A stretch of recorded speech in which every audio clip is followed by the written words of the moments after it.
invitar a que busquen en sus Biblias el libro más difícil de encontrar, que es el Génesis. Y si su Biblia no tiene Génesis, está usted leyendo el libro del Mormón, la Atalaya, cualquier otro menos la Biblia. Génesis capítulo 3, los primeros 7 versículos del capítulo 3.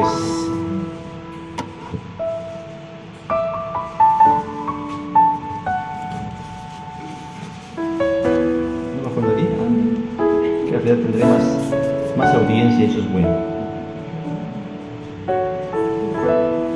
Génesis capítulo 3, versos del 1 al 7, y una vez que lo tengan, les voy a invitar a que se pongan de pie y hagamos juntos esta porción de la Escritura. Génesis 3, del 1 al 7, y vamos a leerlo de forma alternada, como ya es costumbre. Versículos del 1 al 7, yo leo el 1, ustedes leen el 2, así sucesivamente hasta que todos leamos el versículo 7. Amén. Y dice así la palabra del Señor: pero la serpiente era astuta, más que todos los animales del campo que Jehová Dios había hecho, la cual dijo a la mujer: ¿con que Dios os ha dicho, no comáis de todo árbol del huerto?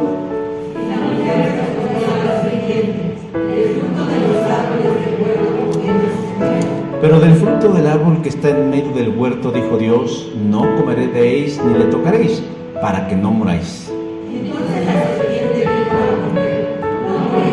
Sino que sabe Dios que el día que comáis de él serán abiertos vuestros ojos, y seréis como Dios, sabiendo el bien y el mal. Y vio la mujer que el árbol era bueno para comer, y que era agradable a los ojos, y que era deseable para alcanzar la sabiduría.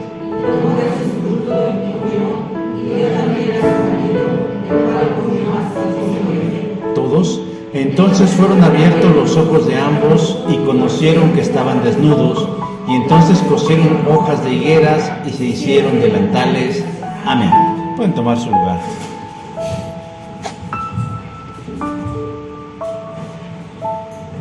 ¿A cuántos de aquí nos ha tocado en alguna ocasión de manera desafortunada ir al cine y llegar cuando la película ya comenzó?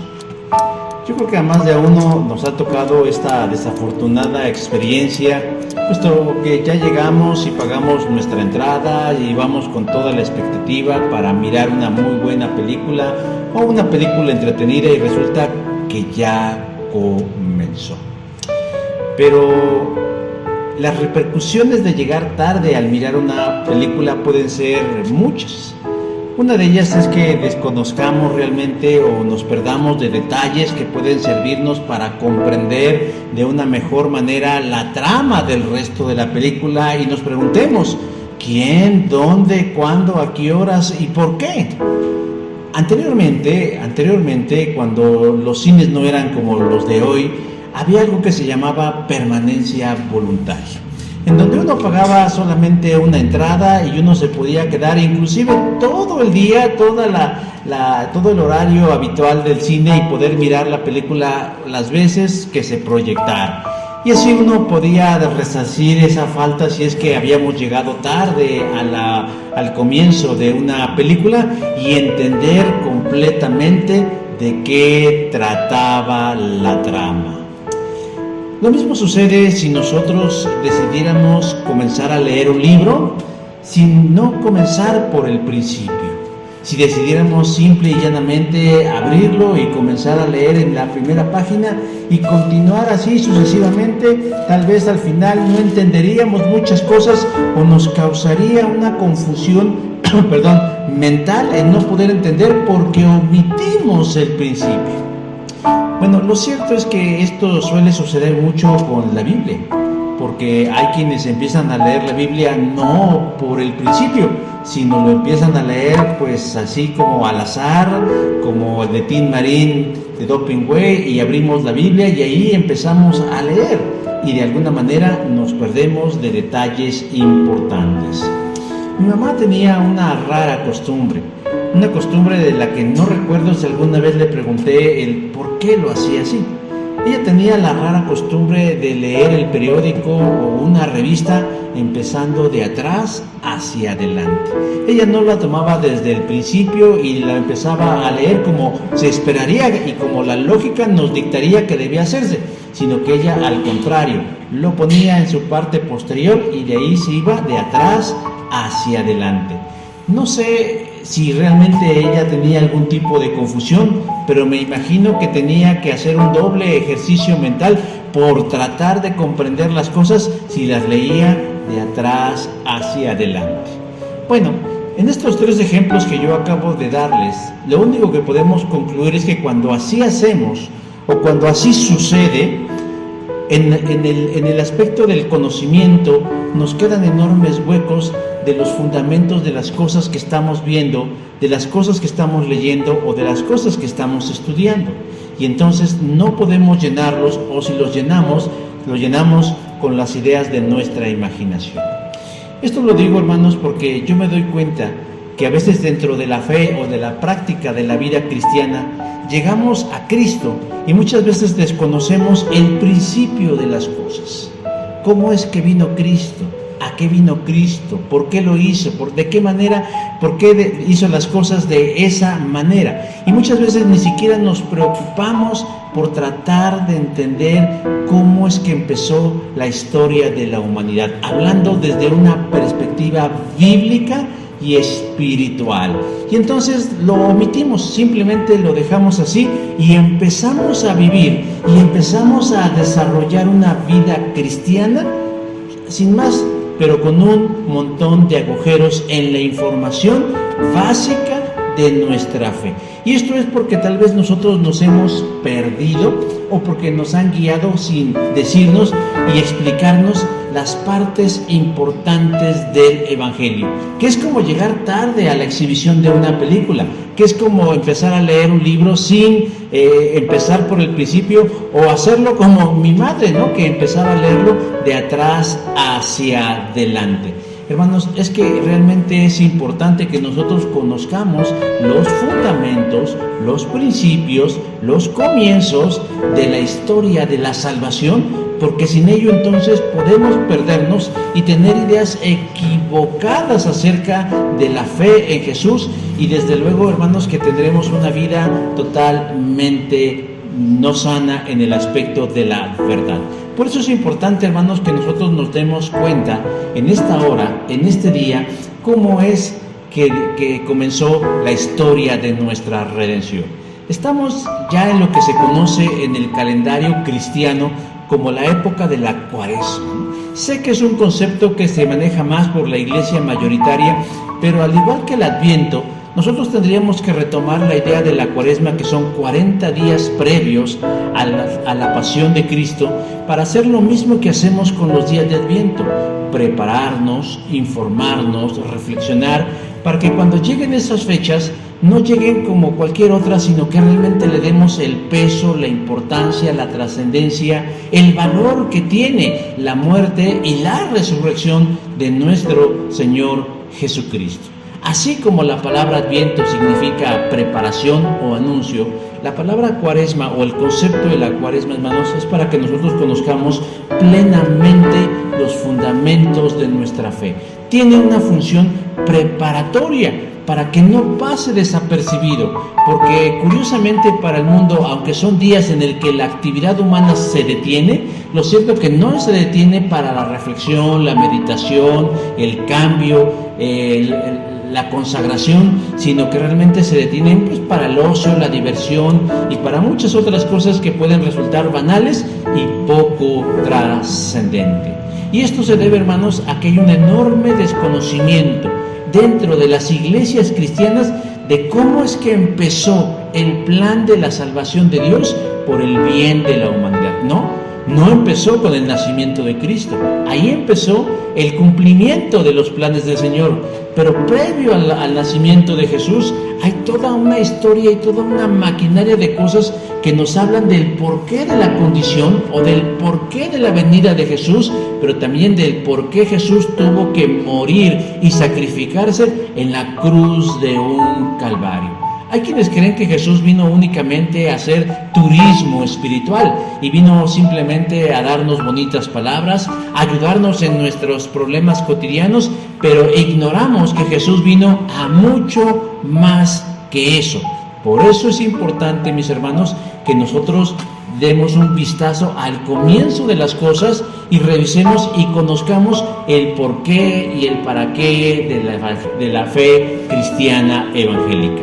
El teólogo dominicano Néstor Díaz afirma que hoy en día es muy conveniente que volvamos a reevangelizarnos a nosotros mismos, puesto que realmente muchas de las verdades del Evangelio se han ido perdiendo y se han ido diluyendo en aras de nuevos temas y de nuevas revelaciones y de nuevos asuntos que, en lugar de ayudarnos a crecer en el camino de la fe, nos han distraído de la función y la misión más importante: que la gente conozca a Jesús.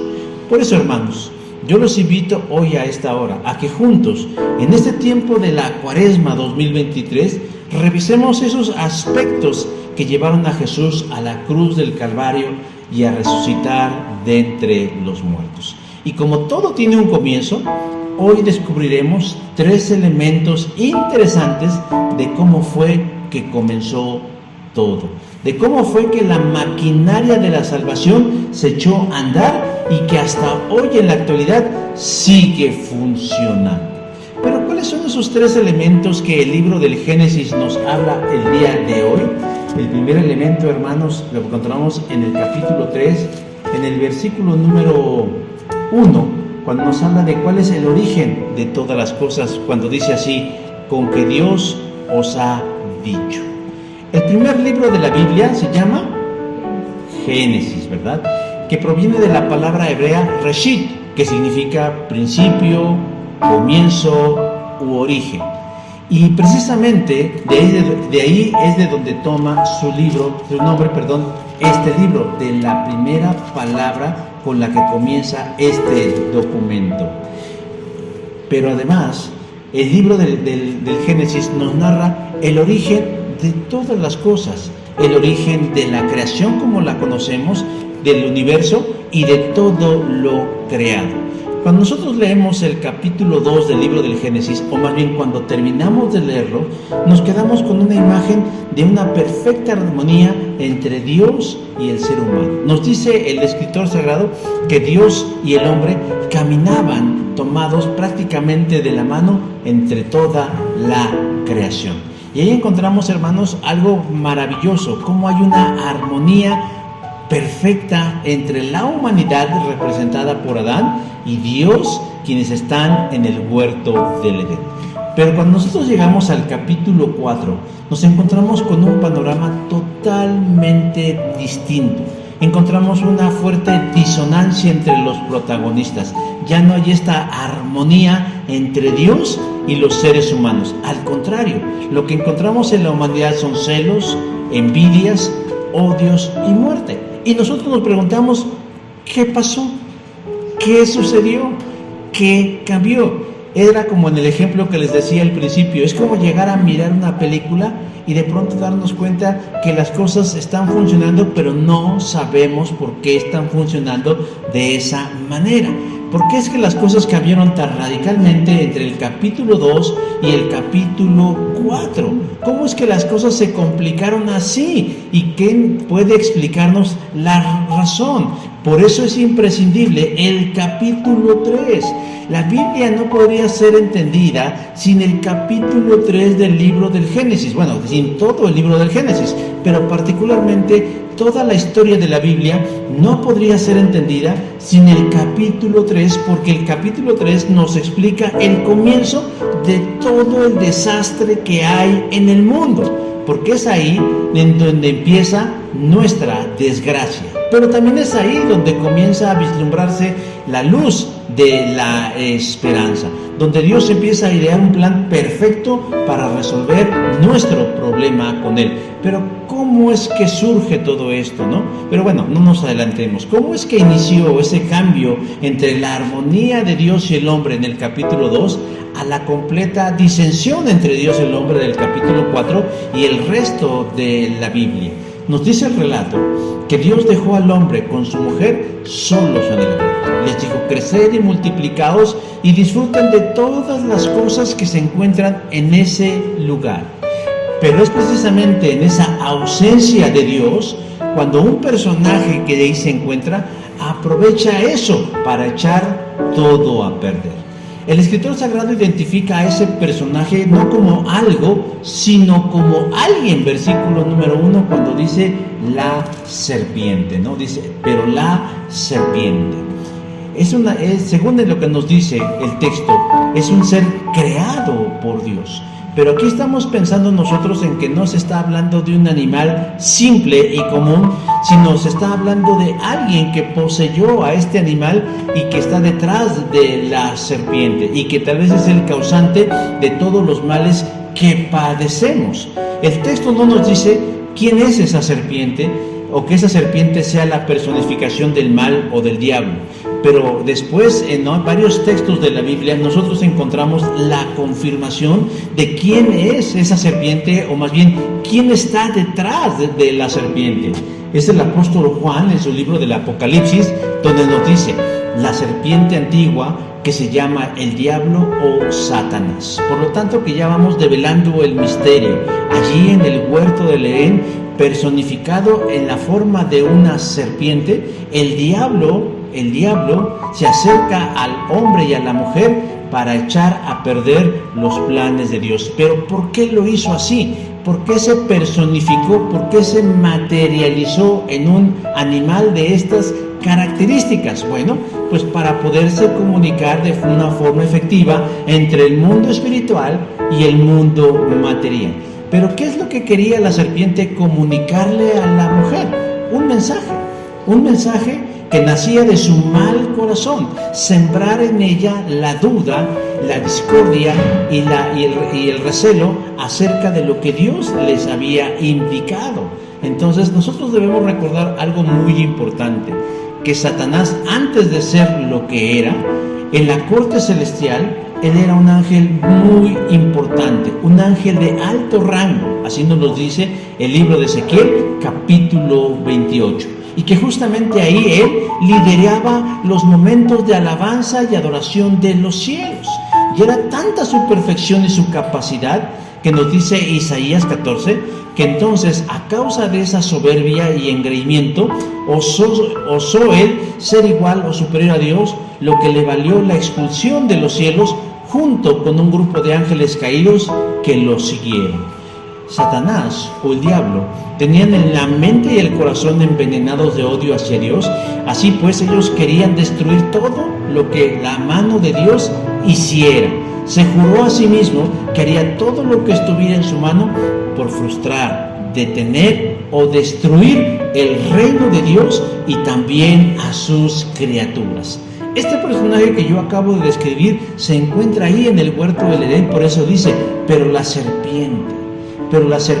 Y luego nos dice una característica de esa serpiente, que posee una gran astucia. Dice, era astuta más que todos los animales del campo que Jehová Dios había creado. El diablo es el ser más inteligente que ha existido en la tierra. Es el ser más capaz que ha existido en el universo, lo cual le garantiza éxito en todo lo que hace. Con tan solo la idea que él tiene en su mente, sabe que es capaz de envolver, persuadir y hacer cambiar a las personas de su manera de pensar. Y con eso, echar a perder los planes de Dios. Y esto, hermanos, nos deja una enseñanza bien importante. El diablo es nuestro enemigo. Y detrás de todo lo malo que hay en el mundo está él, que con gran astucia, hermanos, logra sembrar la semilla del mal en todas las personas. Pero él no es ningún tonto o alguien con el que podamos vencerlo, de tal manera que nosotros no debemos nunca creer que seremos capaces de derrotarlo bajo nuestros propios recursos, porque nos dice la Escritura que él es muy inteligente, es muy astuto. Solamente cuando estamos en Cristo es cuando podemos vencerlo. Pero bueno, Volviendo al momento, la astucia de la serpiente es garantía de que su plan saldrá bien. Y entonces elige a uno de los dos para transmitirle su mensaje. ¿Y a quién elige la serpiente? Elige a la mujer. ¿Por qué elige la serpiente a la mujer? No cree usted que el diablo es misógino ni heteropatriarcal, que busca dañar a las mujeres por ser mujeres, no. Al contrario, el diablo está detrás de todas esas ideas feminoides que hoy atacan a nuestra sociedad. Elige a la mujer por una simple y llana razón, que ella no había recibido de primera mano la instrucción divina, que ella solamente había sido receptora del mensaje divino a través de su marido. Por lo tanto, la serpiente claramente pensaba, pues no debió haberla entendido tan completamente. Pero antes de que el Dios dejara la pareja, le dijo al hombre cuál era la instrucción divina. Dios le dijo: de todo árbol del huerto podrás comer, mas del árbol de la ciencia del bien y del mal no comerás, porque el día que de él comieres, ciertamente morirás. Génesis capítulo 2, versículo 16 y versículo 17. Esta instrucción nos recuerda mucho a nosotros como padres cuando vamos a salir de casa y le decimos a nuestros hijos: puedes comer de todo de lo que hay en la casa. O sea, tienes absoluta libertad porque esta casa también es tu casa. Tú puedes subir, bajar, acostarte, ver la televisión, ir al refri, te puedes bañar, puedes hacer cualquier cosa, pero solamente hay una regla que tú debes cumplir. En la casa de Dios, el ser humano, el hombre y la mujer podían hacer uso de todas las cosas que estaban a su disposición, menos de una. Del árbol de la ciencia del bien y del mal no podían comer el fruto de él, porque el día que de él comieren, ciertamente moriría. Pero esa instrucción, Dios se la dio ¿a quién? Al hombre. No se la dio a la mujer. Y aquí no pretendamos ver nosotros algún aspecto de género, simplemente es algo que sucedió. Dios se lo dio al hombre en un grado alto de responsabilidad.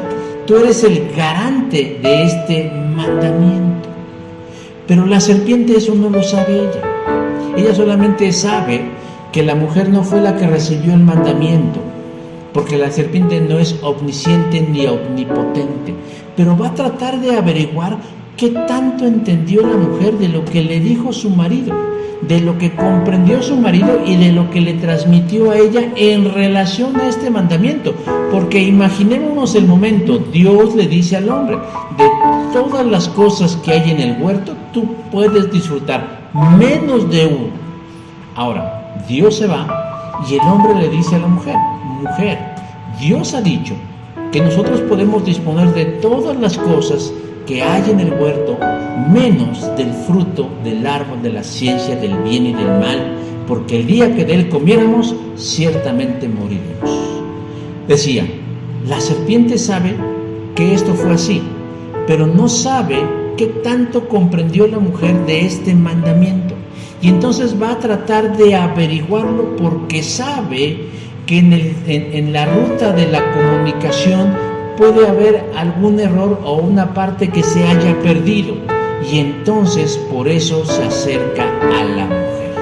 Ahora, antes de preguntarle, yo no sé si usted se ha puesto a pensar que pudo haberle resultado raro a la mujer que de pronto, estando haciendo ella lo suyo, se le acercara a un ser como la serpiente y le hablara. Hay quienes plantean la posibilidad de que las serpientes de ese momento no tenían el aspecto de las serpientes que conocemos hoy en día, porque de tal manera nos hubiera dicho el escritor que la mujer se hubiera turbado o sorprendido que una serpiente se le acercara y ella se hubiera asustado. Pero más aún, que la serpiente le hubiera hablado. Imagínense ustedes que están ustedes en su casa haciendo sus quehaceres o su trabajo, y de pronto su mascota, sea un perro, un gato, un hurón, un cuyo, un hámster, una iguana o lo que usted tenga, de pronto les hable por su nombre. Bueno, realmente nos asustaríamos mucho, se nos pararían los pelos de punta, y ya después que tomamos aire capitalizaríamos eso, lo grabaríamos y lo subiríamos a la plataforma de TikTok para hacernos famosos. Pero en este caso, el texto no nos dice que la mujer se haya sorprendido o le haya parecido fuera de lo común, sino que al contrario, empezó a dialogar con la serpiente. Primero ya dijimos, es muy probable, dicen algunos escritores, que la apariencia de la serpiente no haya sido tan aterradora como la de las serpientes de hoy en día. Pero en segundo lugar, otros más proponen que como los seres humanos de ese momento, el hombre y la mujer, conocidos como Adán y Eva, estaban acostumbrados a relacionarse con seres espirituales, que para poder comunicarse con ellos tomaban formas visibles para que la comunicación fuera más clara. Por lo tanto, el primer obstáculo para establecer una comunicación entre lo espiritual y lo material está zanjada. La serpiente es Satanás, se posesiona de un animal, se acerca a la mujer y entonces le lanza una pregunta. Y con la mayor naturalidad del mundo, la mujer atiende y establece un diálogo con ese ser maligno. Pero ¿cuál es la pregunta que le lanza la serpiente a la mujer? Con que Dios ha dicho, no comáis de todo árbol del huerto. La pregunta es una pregunta capciosa o con jiribilla, como se dice coloquialmente, porque busca indagar hasta qué punto la mujer ha entendido la palabra de Dios. Error número 1 para nosotros. Nunca, nunca, nunca, y un cuarto, nunca tratemos de establecer nosotros una comunicación con el enemigo. Tal vez por alguna razón podemos llegar a oír su voz que nos induce a hacer lo malo, pero nunca tratemos de empezar a dialogar con ellos, porque lo más seguro es que perdamos, porque es astuta, más que cualquier ser que Dios haya creado. Pero bueno, la pregunta es capciosa, la pregunta es artera, pero va mezclada entre error y verdad y en una entonación que busca sembrar discordia entre Dios y el hombre. Con que Dios ha dicho, no comáis de todo árbol del huerto. Y entonces la mujer con suma naturalidad y sin sorprenderse de que una serpiente le hable y sin sospechar que algo malo hay, contesta a la pregunta: del fruto de los árboles podemos comer. O sea, responde, está mal tu planteamiento. Dios no nos prohibió no comer o no disfrutar de las cosas del huerto. Al contrario, Dios dijo, podemos comer de todo árbol, de los frutos de los árboles. Pero del fruto del árbol que está en medio del huerto, versículos 2 y 3. La primera parte de su respuesta está perfecta. Clarifica a la serpiente que Dios no dijo eso, que Dios al contrario dijo que ellos podían disfrutar de todos los frutos de los árboles del huerto. Pero ¿dónde empieza el problema? Cuando la mujer no es capaz de identificar por nombre el árbol de la ciencia del bien y del mal y dice, pues el árbol que está en el medio del huerto. Desde ahí la serpiente se va dando cuenta, mira, esta realmente no sabe ni siquiera cuál es el árbol, simplemente pues ese que está ahí, ¿quién es? Pues no sé, pero de ese no. Y ya desde ahí se empieza a dar cuenta que la comprensión de la mujer en relación a lo que Dios le había dicho al hombre no es perfecta. Me puedo imaginar que entonces la serpiente sonríe maliciosamente sabiendo que dio en el clavo, que eligió a la persona indicada para llevar a cabo su plan. Y entonces lo que sigue de la respuesta de la mujer corona su plan de maldad, porque la mujer dice, pero del árbol que está en medio del huerto, dijo Dios, no comeréis de él, ni le tocaréis, para que no moráis. Y entonces la serpiente por fin dice, de aquí soy. Confirma, esta pobre no entendió totalmente la instrucción divina. En esencia sí la captó, pero tiene sesgos, es decir, errores en su comprensión, y de ahí me voy a agarrar. No solamente no sabe cuál es el árbol o cómo se llama el árbol del cual no deben comer, sino que le añadió una parte al mandamiento que Dios no había dicho: ni le tocaréis, ni le tocaréis. Algunos, porque si lo tocas incluso, morirás. Algunos escritores judíos afirman que cuando la mujer mencionó que si tan solo tocaban el árbol podían morir, la serpiente la empujó hacia el árbol con la intención de que accidentalmente lo tocara y pudiera comprobar que no era verdad, que si tocaba el árbol aunque fuera accidentalmente no le iba a pasar nada. Esto solo es una suposición, pero suena con cierta coherencia que la serpiente haya podido comprobarle a la mujer que tocando el árbol no le iba a pasar nada, lo cual dio pauta o daría pauta a lo siguiente de su plan: decirle a la mujer: no es cierto, no vas a morir. ¿Te das cuenta? Acabas de tocar el árbol y no te moriste.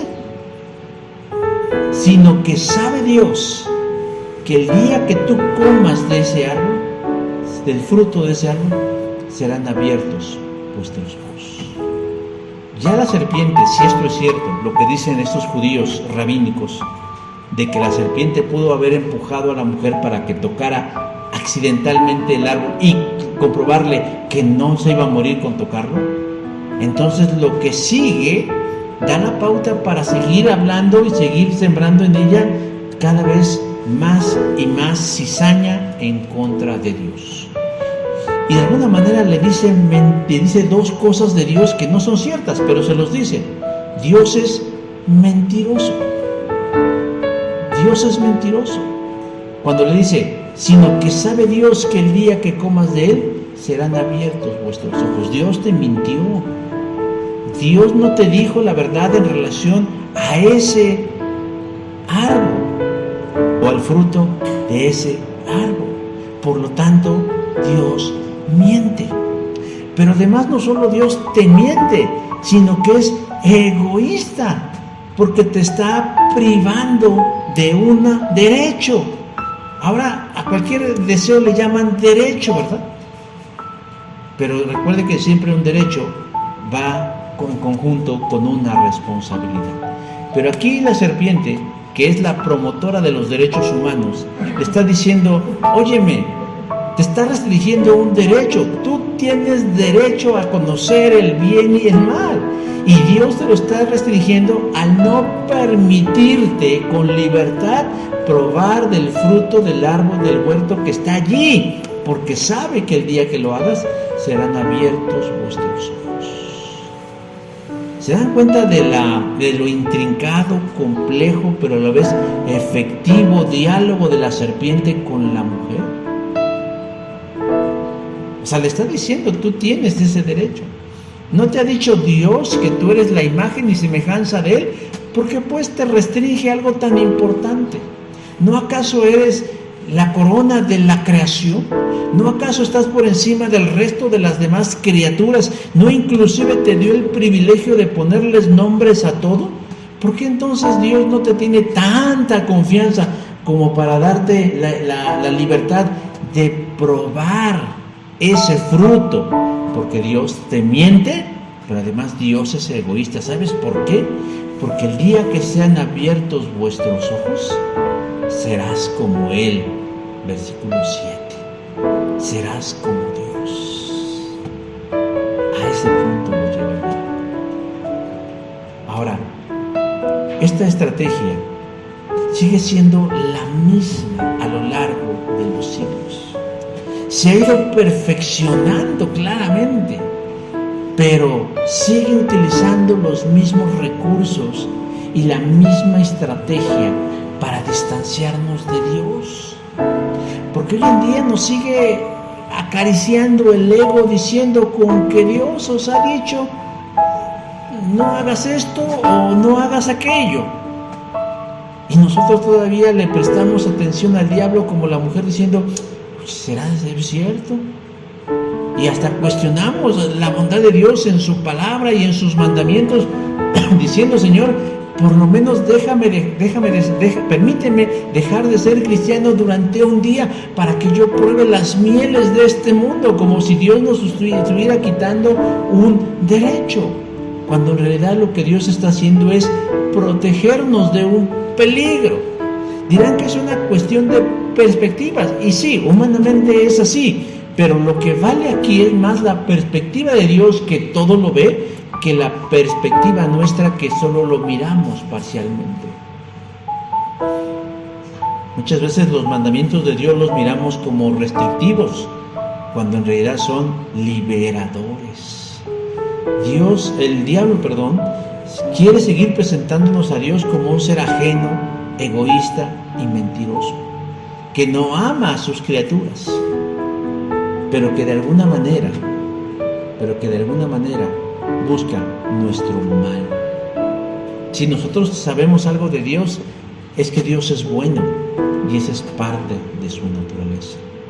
Pero tan solo en este pedacito del relato nos vamos dando cuenta el por qué las cosas en el mundo están como están. El segundo elemento que debemos encontrar en el texto de cómo comenzó todo es que después de esta persuasión o este diálogo persuasivo viene un tropiezo de dimensiones eternas y espirituales, la caída como tal. Versículo 6 dice, y tomó de su fruto y comió y dio también a su marido. Satanás solamente sentó las bases del horror. Él fue al Edén con un objetivo claro: robar, matar y destruir la obra de Dios. Lo hace personificándose en una serpiente y explora el terreno en la mente y el corazón de la mujer, quien equivocadamente entabla una conversación con el maligno. Ya lo dijimos que no debe ser así, pero lo hizo. Y comienza tratando de averiguar qué tanto ella ha entendido del mandamiento que Dios le dio al hombre, y que era responsabilidad del hombre transmitírselo claramente a la mujer. Y ya una vez que la serpiente se da cuenta que la mujer tiene sesgos o huecos en su información, mañosamente le dice: Dios te miente, pero además te oculta algo importante que puede ser bueno para ti y tu marido. Dios es egoísta porque Él no quiere que seas como Él. Pero en su diálogo la serpiente mezcla el error con la verdad, y eso es lo que lo hace más efectivo, hermanos. Eso es lo que lo hace efectivo las palabras del diablo, porque suelen mezclar la verdad con la mentira, y entonces hace parecer la mentira como si fuera una verdad. ¿Cómo tentó la serpiente a Jesús? Lo tentó utilizando la misma palabra de Dios, pero de una manera tendenciosa, siempre con la idea de poner a Dios, en este caso a Jesús, a prueba, pero mezclaba una verdad con mentiras para que fuera más efectivo. Pero lo que sí fue el punto donde dijo que Dios lo que no quería es que no fueran como Él. Y aquí nos podemos preguntar, bueno, ¿y qué les hacía falta a ellos? En términos de necesidad, ¿qué les hacía falta al hombre y a la mujer en el huerto del Edén? Nada. Lo tenían prácticamente todo, sin restricciones. Podían usarlo todo sin ser dueños de nada. Y alguna vez leí a alguien en relación a esto que decía, y eso trae tranquilidad al alma. Hoy en día nosotros queremos ser dueños de todo sin disfrutarlo. Pero Dios nos ofrece disfrutar de todo sin ser dueños de las cosas. Ellos no eran dueños del Edén, estaban a cargo de él. Y el Señor les permitía disfrutar de todas las cosas que había ahí, y solo les puso una restricción por su bien. Y el diablo vino y les cambió la visión y lo vieron como algo perjudicial en lugar de algo beneficioso. Y es muy probable que esa idea de ser como Dios fue la que terminó por convencer a la mujer de actuar fuera de la voluntad de Dios. Si nosotros leemos el versículo 6 de Génesis 3, en la Nueva Traducción Viviente dice así: y la mujer quedó convencida. O sea, el diablo hizo su labor, persuadir y llevar a la mujer a un convencimiento de que sus argumentos eran válidos, pero hasta ahí termina la responsabilidad de la serpiente. Y es entonces cuando comienza el desastre que al día de hoy seguimos cosechando. La mujer se rinde a la tentación, tal como el apóstol Juan lo describe en su primera carta, primera de Juan, capítulo 2, verso 16, cuando dice que primero se dio a los deseos de la carne, cuando dice: vio la mujer que el árbol era bueno para comer. Segundo, se dio a los deseos de los ojos y que era agradable para los ojos.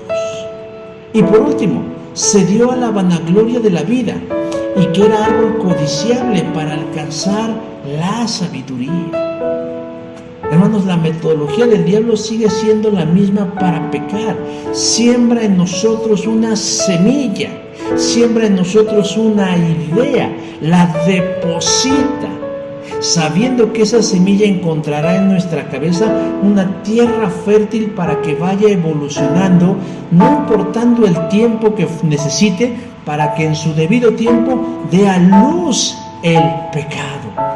Porque el pecado, mis hermanos y hermanas, no es algo que simplemente sucede, sino que es algo que lleva tiempo en nuestra mente y en nuestro corazón.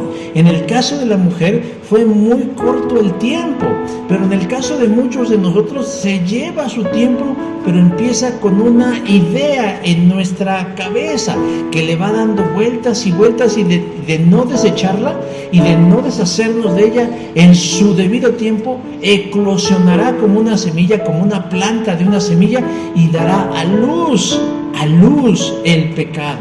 Y esto fue lo que sucedió con la mujer.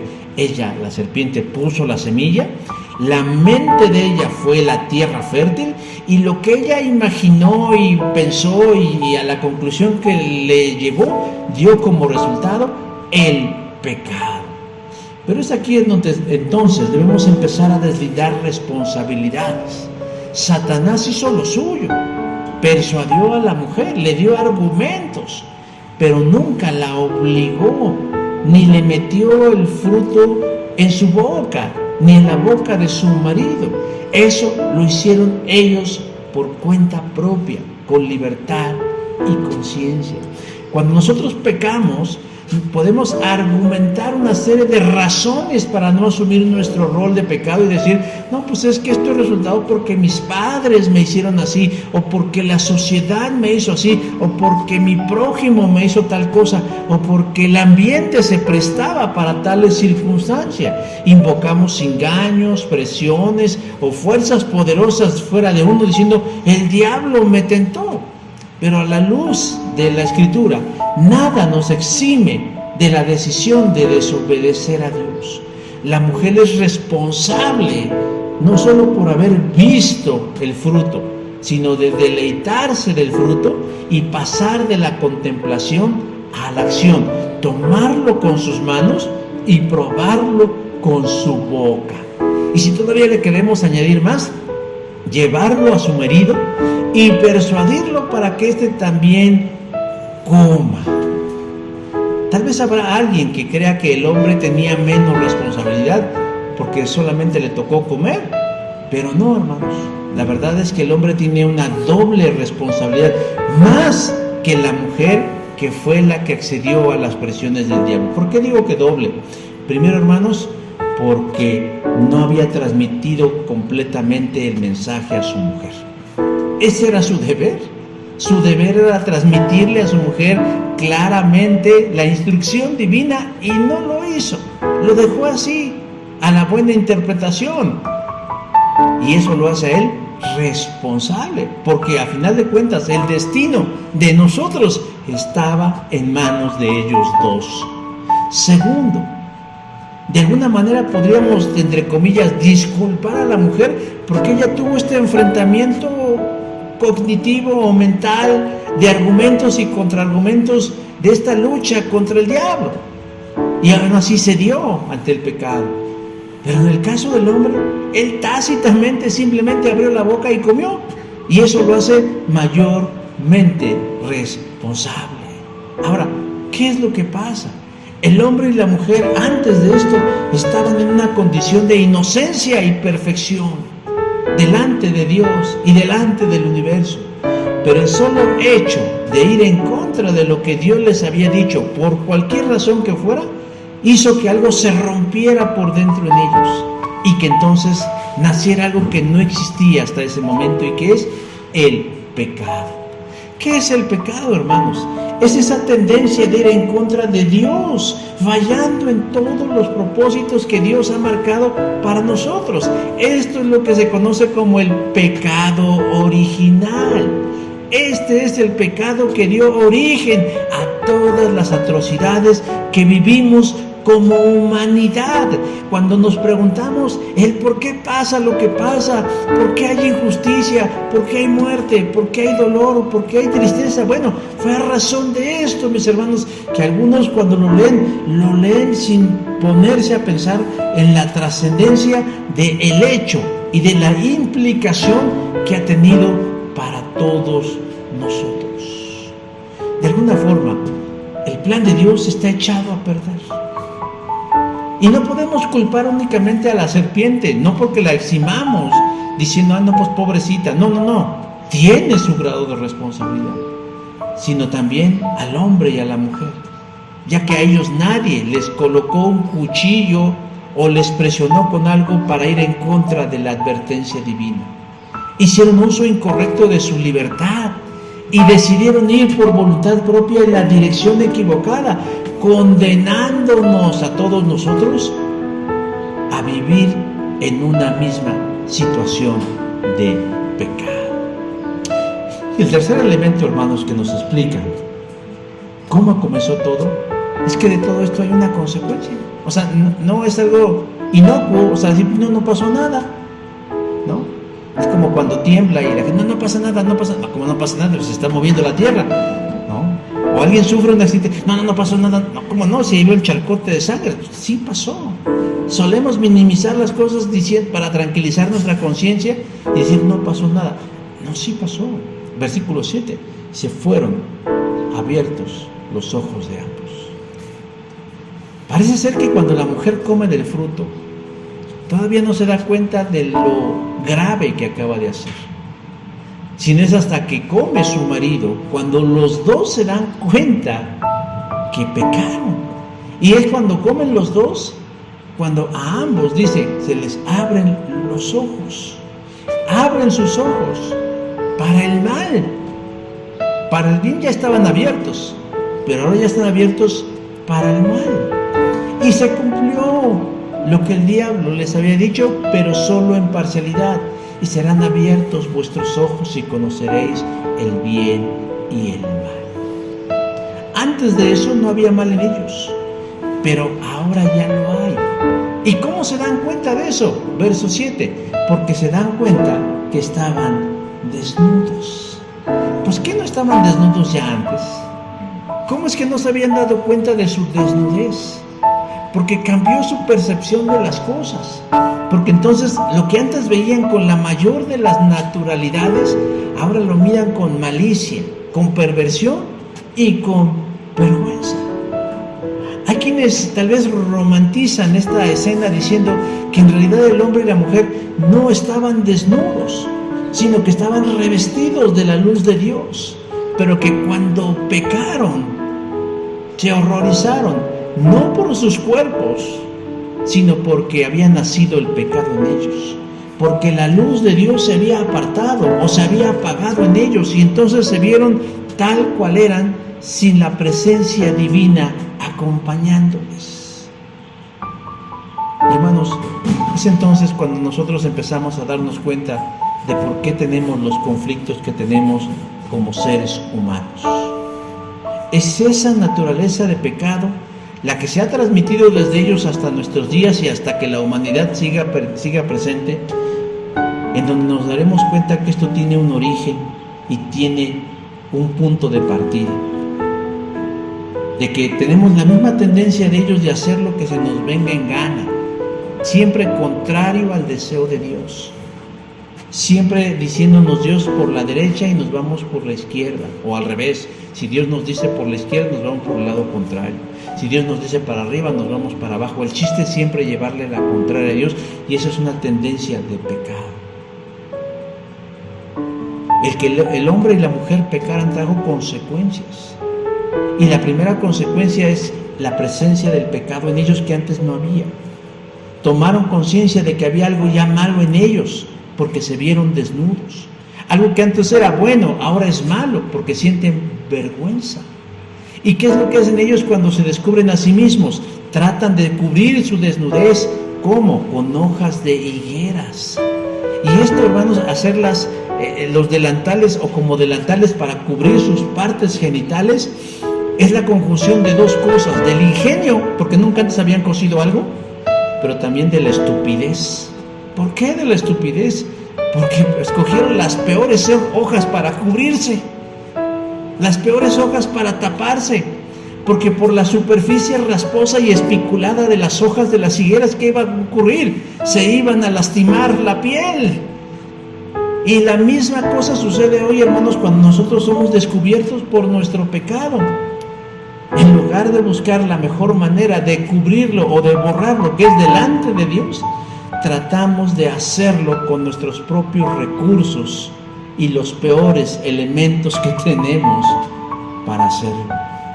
Solo Jesús es el único capaz de cubrir nuestras vergüenzas delante del Señor. San Pablo diría muchos siglos después: todos los que habéis sido bautizados en Cristo, de Cristo están revestidos. Génesis 3:27. Pero lo primero, ahí está, una enorme vergüenza, un gran desagrado de parte de ellos hacia ellos mismos por lo que acaban de hacer, y lo único que atinan a hacer es taparse con lo primero que encuentran.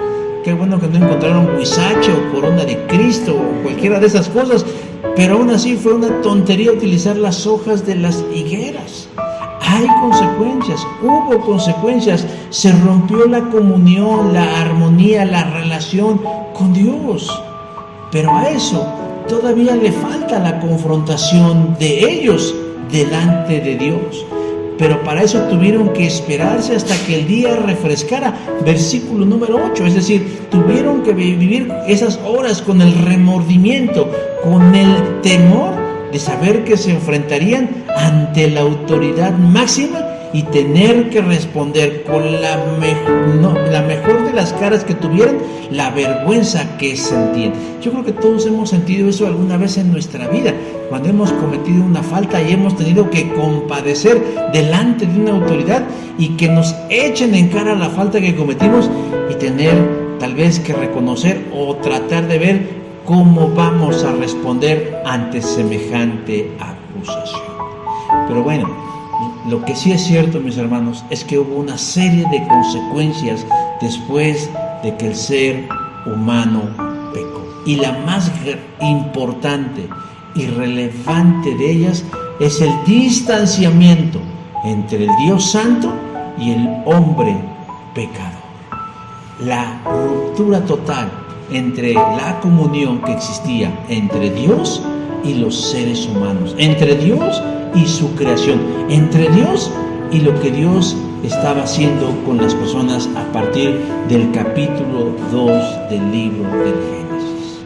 Hermanos, cuando nosotros revisamos estos breves versículos en este momento de la historia de la humanidad, entonces yo creo que podemos comprender tantas cosas que suceden a nuestro alrededor y en nosotros mismos.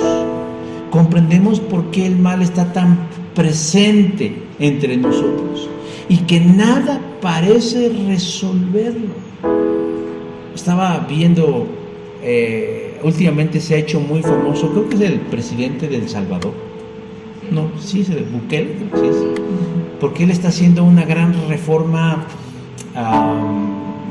en las cárceles, en el sistema judicial de su país, porque a los que él considera como delincuentes peligrosos, los están metiendo en una cárcel de por vida, tratándolos como escoria, como basura, ya no como seres humanos, sino como lo peor de lo peor, porque él lo que está buscando es obviamente que las condiciones de paz y seguridad imperen en su país, y muchos se lo están aplaudiendo. Yo tengo un punto de vista en particular, creo que no es la mejor estrategia, pero bueno, no hablamos de mi punto de vista, pero lo que yo voy, hermanos, es que eso va a funcionar. Pues se parece que está funcionando, pero irremediablemente, hermanos, en algún momento también se corromperá y se echará a perder y dejará de funcionar, porque así es la historia de la humanidad. Siempre es la búsqueda de mejores condiciones para vivir, y siempre encontrarán algo que les ayude, pero momentáneamente. Pero irremediablemente la naturaleza quebrantada, caída, rota, pecaminosa que tenemos saldrá a relucir y echará a perder todas las cosas. ¿Por qué? Porque estamos alejados de Dios, porque estamos extraviados de su camino, porque actuamos movidos por deseos contrarios a su voluntad y egoístas, porque solamente buscamos lo propio y lo escondemos bajo hojas de higuera en lugar de traerlos a la luz de Cristo.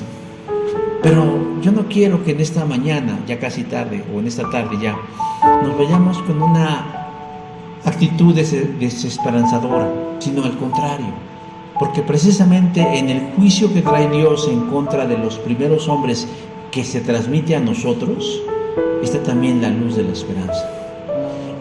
La primera referencia de que Dios haría algo en relación a nuestra condición de alejamiento con Él.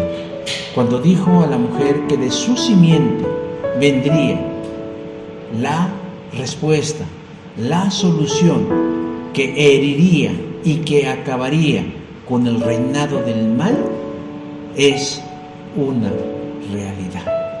Dios da en el versículo 16 del capítulo 3 una primera luz de esperanza, que hoy en día sabemos que es Jesús, en donde nos anuncia que Él vendría a resolver el problema del hombre y de la mujer, ¿verdad? Que vendría a resolver el problema de la humanidad, de su alejamiento de Dios.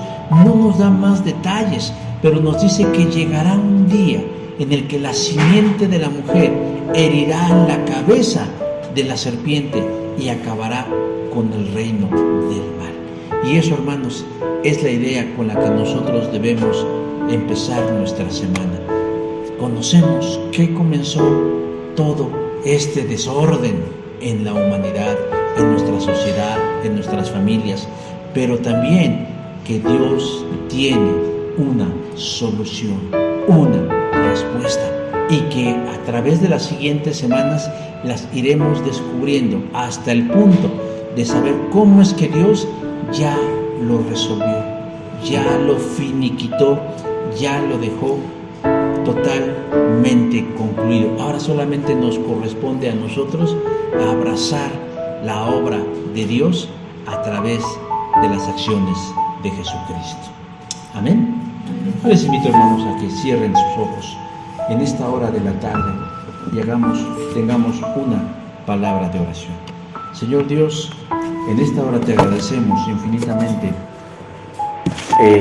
la acción inmerecida, Señor, de estar hoy aquí en tu casa de oración y pedirte, Padre Santo, en el nombre de Jesús, en ese nombre maravilloso, Padre, que tú tengas a bien, bendito Dios, permitir que tu palabra penetre en nuestras mentes y en nuestros corazones, que se puedan llenar todos esos huecos de información que teníamos acerca del comienzo de la historia del ser humano, y de que hoy en día, Señor, podamos estar tranquilos en saber, no de que venimos de una condición de pecado, sino saber, Señor, que tú tienes en tus manos la respuesta y la solución a este conflicto. Queremos suplicarte, Señor, que nos ayudes a tener claridad de mente y disposición del corazón para recibir a bien, Señor, las palabras de tu Evangelio. porque la caída del ser humano, Señor, forma parte de tu Evangelio, porque sin esta no podríamos comprender el porqué y el para qué, no solo de la venida de Cristo, sino de su muerte en la cruz del Calvario. Te bendecimos, Señor, y te glorificamos en esta hora, porque sabemos que tú eres fiel y justo y sabio, Señor, para ayudarnos a entender y comprender tus verdades. Por Cristo Jesús, nuestro Señor y nuestro Salvador. Amén. Gracias, hermanos. El Señor les bendice.